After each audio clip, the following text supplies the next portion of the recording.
And welcome back to Mindset Monday. I'm Gene Zanetti, your coast-to-coast mindset coach, bringing you the best available wrestling-specific mindset information anywhere in the world.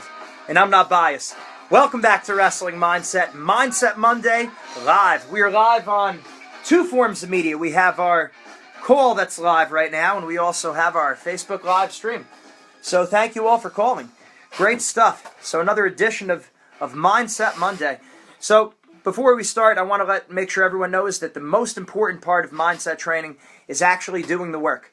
You ask anyone what percentage of wrestling is mental and physical, and everyone throws out a high number. Everyone says the sport's 80 or 90% mental, but they're training 90% physical. So you don't have to be a mathematician to see that there's a problem there. If you want to be better mentally, you need to start training your mind. You have to start bridging that gap. And this Mindset Monday is an introduction to mindset training. This is not the mindset training itself. I want you to start thinking of mindset training the same way you look at strength training and technique. Okay? So, strength training. You don't think about lifting weights. You don't think about doing push-ups or sit-ups or pull-ups. You actually get down on the ground and you do the push-ups. You actually put the weight on your back and you squat. You don't just think about it. It's the same thing with drilling your moves. You don't just think about practicing your moves. Don't get me wrong, visualization is a great thing, but you actually practice. You drill your moves. You practice the technique over and over. It's active participation. When you're listening to me in this call, as great as that is, that's not active participation. So we've designed a wrestling mindset training manual where you actually go through these worksheets and these mindset workouts, these mindset exercises that are geared towards getting you to the next level. A lot of people don't realize this. There's a systematic way to be more confident. There's a systematic way to relax under pressure. There are effective things to focus on. There are ineffective things to focus on. And we need to be taught that. It's not common knowledge. This stuff doesn't just pop into your head. It's something that needs to be taught. Just like you learn different moves, just like you learn different tips and tricks in the weight room to get stronger, build a better physique. It's the same thing with mindset. We need to learn.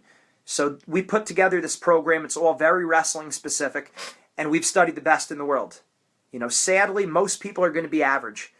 If you want to be successful, you have to study the best people. You have to think, how do the best wrestlers in the world think? How do the best athletes in the world think? How do the happiest people in the world think? How do the richest people in the world think? How do the holiest people in the world think? Strive for the best. If you shoot for the moon, because even if you miss, you'll still be among the stars. That's a famous Dad Zanetti line right there. You have to aim high. If you're going to think anyway, you might as well think big. We're all thinking, right? We all have to think anyway. Why not think big? So, focusing on the right things. There's a systematic way to get more confident, to relax, and to build mental toughness. If you're like me, I've heard from every coach that I ever had, just believe in yourself. Just be confident. Okay, well, how do I be confident? How do I believe in myself? Or just be mentally tough. All right, well, how do I be more mentally tough? Just relax. Just calm down. How do I calm down? This is exactly what we do. So, if you like what you're hearing, if you're looking to take your mindset to the next level, make sure you do our one-on-one mindset program. Go to our website, wrestlingmindset.com, and at least sign up for your free trial. A free trial session, one-on-one. You get one of our mindset coaches. They'll take you through the main philosophies of the program and the common red flags that we fall into, and we get to work on solving the problem. What's the definition of insanity? You've heard it many times. Doing the same thing over and over again and expecting different results. If we're saying the sport's 90% mental and we're training 90% physical, we need to bridge that gap. This is an introduction. It all starts with this. Now we take it to the next level, and just like we do our push-ups, sit-ups, and pull-ups, just like we do our technique drilling, we have to do our mindset training. We have to do our mindset workouts, and that's exactly what we're going to give you. Okay, topic of the night, mental toughness. How to build the ultimate mental toughness in wrestling, in school, and in life. I know we get a lot of callers now who haven't been, a lot of people on here who aren't wrestlers. So this is a broad lesson, but it has a lot to do with wrestling too, believe me. You look at the most mentally tough people in the world. I think about who are the greatest warriors. The Spartans, the samurai, the Aztecs, the Apache, the Vikings, the U.S. military, the Navy SEALs, the Green Berets, the martyrs, the early martyrs of the Christian faith. These are the greatest warriors of all time. What do they all have in common? It sounds funny. It's like, what do the martyrs and the Apache have in common? I'll tell you what they have in common. They all know what they believe, and they're willing to die for it. They know what they believe, and they're willing to die for it. That's what the greatest warriors have in common. Mental toughness starts there. We have to know what we believe, and we have to be willing to put it all on the line. You got to know what that is first. So the most mentally tough people, they know who they are. They know what their values are. They know where they're at. They know what they believe. They know what their non-negotiables are. That's so important. Most people are just floating around, and they just follow the crowd. Like I said, sadly, most people are going to be average. So if you just keep looking around at what your friends are doing, even a lot of your teammates, you're probably going to be average. You have to start studying the very best people.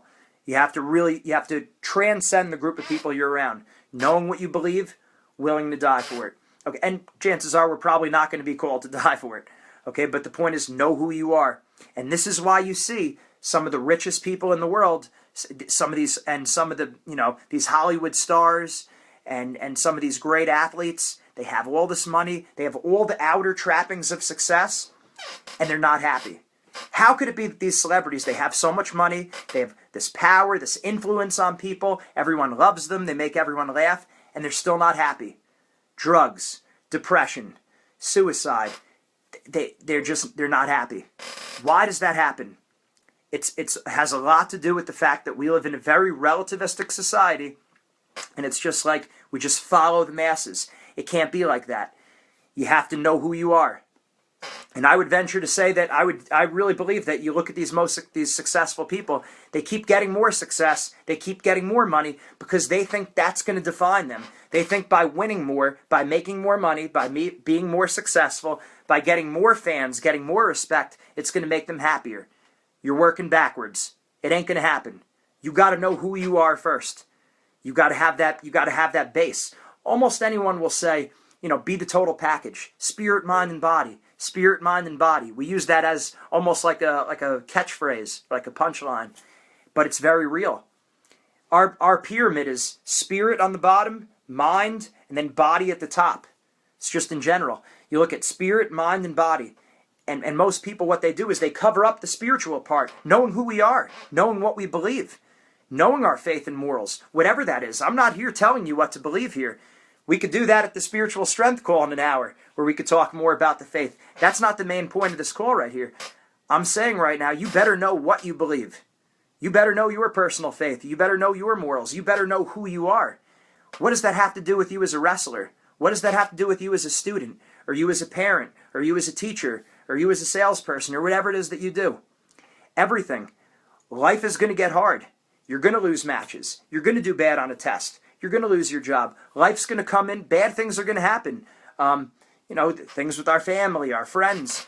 Life's going to come in and poke holes at your pyramid, and if you don't have a solid foundation, you're doomed to fail. So if you know who you are first, you're going to be much more likely to succeed. Because if we don't know who we are, and we live in a very competitive society, if we don't know who we are, if we lose, it's a terrible thing. If we don't get that job, it's a terrible thing. If we fail, if we do bad on that test, it's horrible. If this person rejects us, we're no good. Because we're not built on that. We don't have the spirit. We're not built on the spirit. Mathematically, a pyramid can only be as high as its base. Mathematically, a pyramid's only as high as its base. So if that spiritual foundation, our faith, our morals, knowing who we are, knowing what we believe, if it's not built strongly there, it's going to collapse. Eventually, it's going to collapse. So we need to know who we are. And when we know who we are, there's less pressure on us, so we could put our head down and we could run hard towards our goals. If we put too much pressure on ourselves, if we don't know who we are, it's scary losing. Failing, making mistakes, getting made fun of, that becomes a terrible thing. We can't have that. If we want to be successful, we can't get pulled down when people make fun of us, when people put us down, when people criticize, blame, complain, when we do bad, when we make mistakes. We have to be able to push right through that. It all starts with knowing who you are and knowing what you believe. So this is what I want to bring to you. Let's say we have a $20 bill right here. Nice, crisp $20 bill. So if I asked all of our callers can see this, and you could even do this. It even makes a better point when you pull out the $100 bill. How many people want the $20 bill? If I ask the whole group, how many people want the $20 bill? You start to see some thumbs up. You start to see some likes. Most people want the $20 bill. Now I ask you this question. What if I crumbled up the $20 bill? We had a nice, neat $20 bill, and I crumbled it up. Who still wants the $20 bill? Who still wants the 20? It's all crumbled up. It's a mess. You still want the $20 bill? I see the thumbs going up. People still want the money. Why do you still want the money when it's crumbled up? Intrinsic value. Remember that word, intrinsic value. Even though this bill is crumbled up right now, it's still worth $20. Now, what if I took the same $20 bill, I threw it on the ground. But let's say the ground was muddy. Let's say there was dirt all over the ground. And I started mushing my foot with it, mushing it into the ground. Dirty, muddy, it's all ripped up. Who still wants the $20 bill? Do you still want it? Let's say it's $100. Who wants that $100 bill? Thumbs up. I'm saying it. We still want the money. We still want the money. Why is it that even when the $20 bill is crumbled up, thrown on the dirty floor, mushed in the mud, you still want it? The answer is intrinsic value. No matter what happens to that dollar bill, unless it's a chemical change, of course, but as long as the dollar bill remains intact, no matter how dirty or muddy or crumbled up it is, it's still worth $20. How much are you as a person worth more than that $20? You're worth way more than the $100, worth more than the $1,000, the millions of dollars. Every life is sacred. We're a reflection of the living God. We're created in the image and likeness of God. Your value is way beyond that money. And everyone still wanted the money when it was all crumbled up. It has to do with intrinsic value. So when you get made fun of by people, when you do bad on a test, when you lose a wrestling match, you get laid off of your job, you hit problems in life, people criticize you, they blame, they complain, a lot of things happen in life. You have no less value. Your value is still intact. So, and this is the same exact lesson we gave to Bergen Catholic the week before they went for their state championship. So they had I think 4 wrestlers in that room, maybe 5, that were looking to repeat. They won the state championship the last year. The team were state champions, so they had tremendous pressure going into the states. And this is the lesson we gave them, that wrestling needs to be icing on the cake. Wrestling cannot be the cake. Think about that. That's very important. All of our goals, anything we're trying to accomplish, it's great. You want to accomplish great things, right? We said before, if you're going to think anyway, you might as well think big. But our goals are icing on the cake. It's not the cake itself. The cake is what we just spoke about. Your faith, your values, your morals, who you are as a person. And when you know that, losing doesn't become as scary. Failing, making mistakes is not as scary because you know who you are. So important. So that comes before. A lot of people think, well, I'll find out who I am once I become successful. Wrong. You find out who you are first, and then you're more likely to be successful. That's the way it works. We do things backwards. So we have to stop looking at our friends and even some of our family, and we have to start looking at the best people in the world, the happiest people, the holiest people, the richest people, the best athletes. How do they think? And most of them, they know who they are, and they know what they believe. We're talking about the people at the very top. And that's really where it goes from there.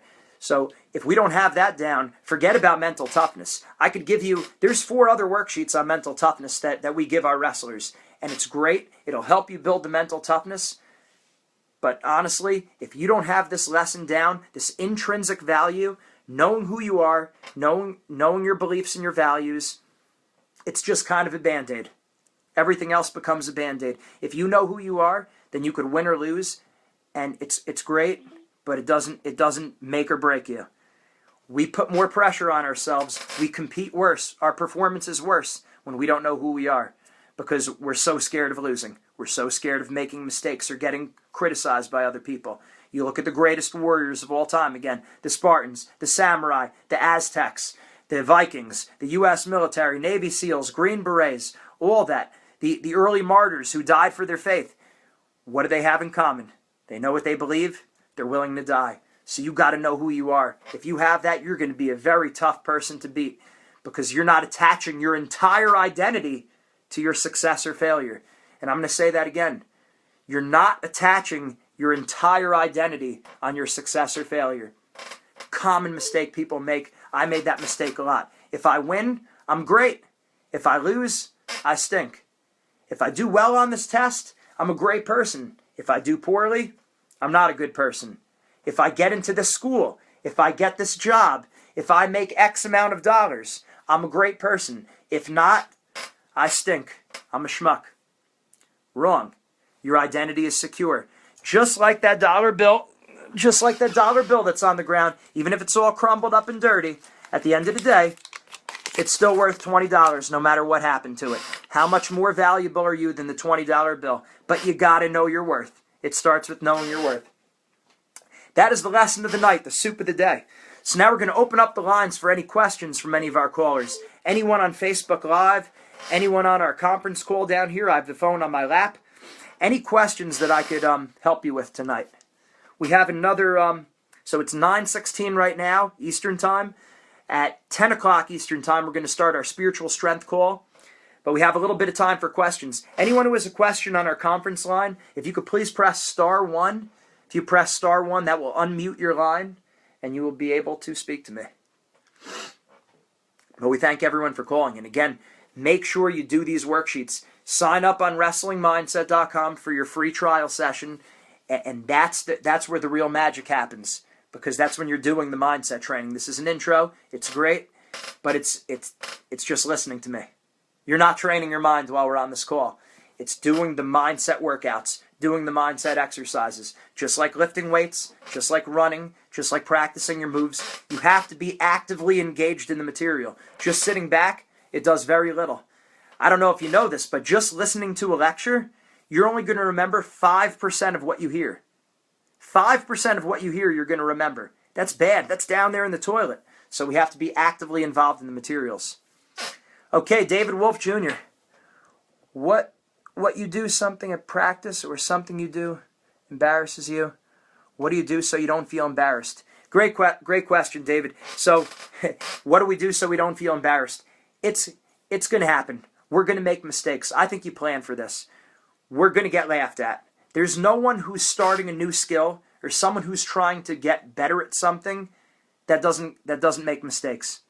Think about it. When you first tried to ride a bike, you fell.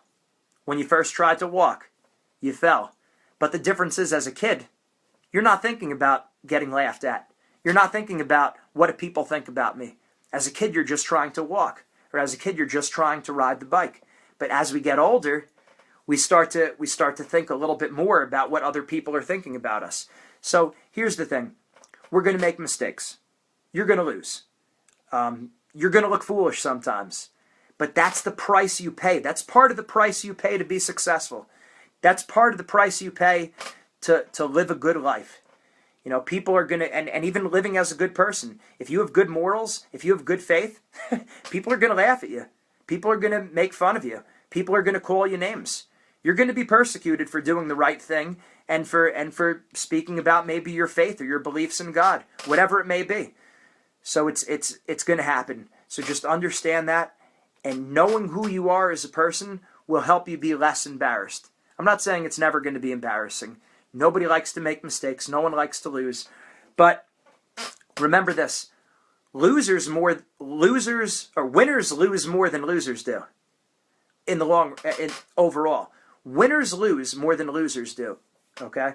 And that's just because winners, they make a lot more attempts. Winners go after it a lot more. So, the champions, the high-level people, let's look at Michael Jordan. Cut from his freshman basketball team. He lost over 500 games in his career. I think it was 23 times he had the game-winning shot, and he missed. Okay? And what's his quote? I failed over and over again, and that's why I succeed. So he failed a lot. Google, after this call, you should all Google Abraham Lincoln's successes and failures. Abraham Lincoln's successes and failures. He lost like 6 elections before he became president. Most people, they lose once, they feel embarrassed, they stop. I'm sure that Abraham Lincoln was embarrassed when he lost some of the times. But he kept going, and eventually he was named the 16th president. He was voted the 16th president. Franklin Delano Roosevelt, FDR, failed out of Columbia Law School, became president. Failure is not final. Failure is feedback. Remember that. Failure is not final. Failure is feedback. Reggie Jackson, Baseball Hall of Famer. He had over 500 home runs. He had close to 600 home runs in his career. He hit 3 home runs in 1 World Series game, Reggie Jackson. They call him Mr. October. He struck out more times than any baseball player in history. A Hall of Famer struck out more times than any player in baseball history. Babe Ruth, he had more home runs than every team in the American League the year he hit 60 in 1927. I think he also had some of the highest strikeouts at his time. And they asked Babe Ruth, they said, what do you think after you strike out? He said, I think of hitting home runs. So he's not just focused on the failures. Babe Ruth struck out a lot. Reggie Jackson struck out a lot. Pete Rose, another baseball great. He got more hits than any baseball player in history. He also made the most outs. Cy Young in baseball. I know a lot of old baseball history, so that's why you're getting these lessons. What's the MVP for pitchers called? The Cy Young Award. The Cy Young Award is the MVP for pitchers. And why? Baseball Hall of Famer. He had more wins than anyone ever had. 511 wins. That record probably will not be broken ever because they don't play that many games. The pitchers don't pitch as much as they used to. 511 wins. You know who had the most losses of all time? Cy Young. 311 or 315, something like that. He had over 300 losses. So think about this. The pitcher who lost more games than anyone has the MVP named after him. And if you study biographies, this is why it's important. If you want to be successful, you should either watch one biography a month, read one biography a month, study the best people. Always go to the top. Most people around you are going to be average. Thank you all for the love. I appreciate it. Most people around you are going to be average. So if you just focus on your friends and even your family, you're probably going to fall into that cluster in the middle of that bell curve, the average. If you want to be great, you have to study the best people. How do the best wrestlers think? How do the best athletes think? How do the richest people in the world think? How do the holiest people in the world think? You study the best. Study the top people. And if you watch biographies, you see people had it hard. People didn't have it as easy as you think. And we have this mistake inside us. If we see someone very successful, we just think of the gifted birth. Man, they were born an unusually gifted person who had all the talent and all the breaks. Read some biographies and you're going to start changing your mind on that. Watch some YouTube biographies. Watch Netflix. Watch these highly successful people. They hit roadblocks. They hit adversity. They failed before. And it's because we failed that we're able to succeed. Now, what is it? Batman Begins? When Bruce Wayne falls as a kid, he fell on the ground, he started crying, and what did his dad say to him? Why do we fall? So we can learn how to pick ourselves up again. And I know it's cheesy movie quote, but the point is it's so true. The best people fail a lot. So back to the question. I know I'm going off on a tangent here in all different directions, but we can't avoid being embarrassed. You're always going to look silly and foolish when you try something new. You're going to make mistakes and you can't help it. People are going to laugh at you. So just be ready for it. It's okay. But going back to the lesson of the day, you need to know who you are. You need to know that inner self. What is your personal faith, your values, your beliefs? What are your non-negotiables? That's more important to you than success and failure. We say the predator and prey mindset. Predator animals, lions, tigers, bears, oh my, their eyes are located on the front of their head so they could focus on their objectives. Prey animals, squirrels, chipmunks, rabbits, where are their eyes located? On the side of their head. Why? They're focused on what's going on around them. Eyes on the front like to hunt. Eyes on the side like to hide. So if you want to be successful, you got to think like a predator. In wrestling, in school, in life, in your career, in your relationships. You can't keep looking over your shoulder. What's going on in that relationship? What's going on with my friend? Am I living up to their expectations? No, we can't have that. We can't have that. We have to focus on the things that are directly in our control. The things in your control, 3 basic things. Your effort, your attitude, and your aggressiveness. Your effort, your attitude, and aggressiveness. You're faced with a choice in your life at every moment. Am I going to go all out, or am I going to hold back? That's a choice. That's directly under your control. Are you going to think positive or negative? Directly under your control. Are you going to go after what you want, or are you going to hold back? That's in your control.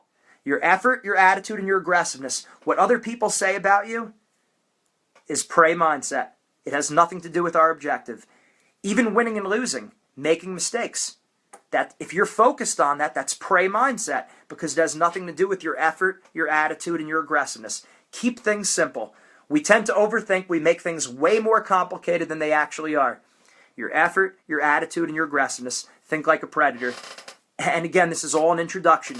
Make sure you go to our website, wrestlingmindset.com, sign up for your free trial session, and we'll take you through these red flags. We'll get you hooked up with a one-on-one mindset coach. All of our coaches are former college-level wrestlers. They're high-level athletically, academically. They're quality people. They'll help you get to your goals. Success leaves clues.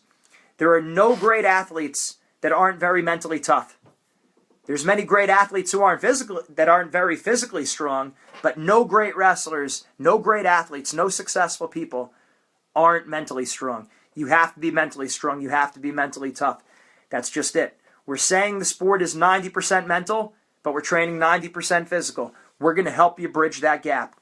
So we're happy to help you do that. I thank you, everyone, for your great feedback. David, I hope that helps.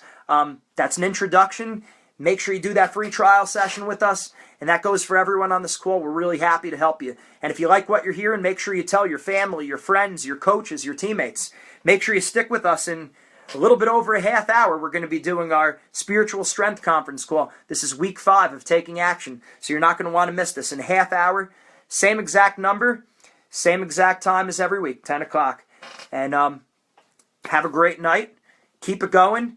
Train hard, train smart, stop thinking like your friends. Look at the best people in the world, the best wrestlers, the best athletes, the happiest people, the holiest people, the richest people.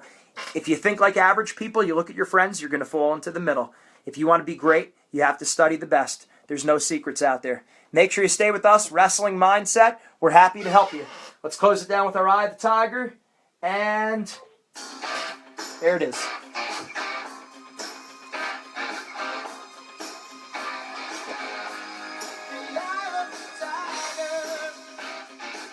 Thank you all for the love. We really appreciate this.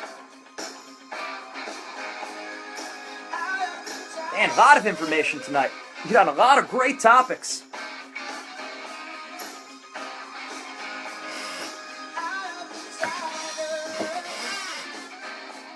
Spiritual strength coming up soon.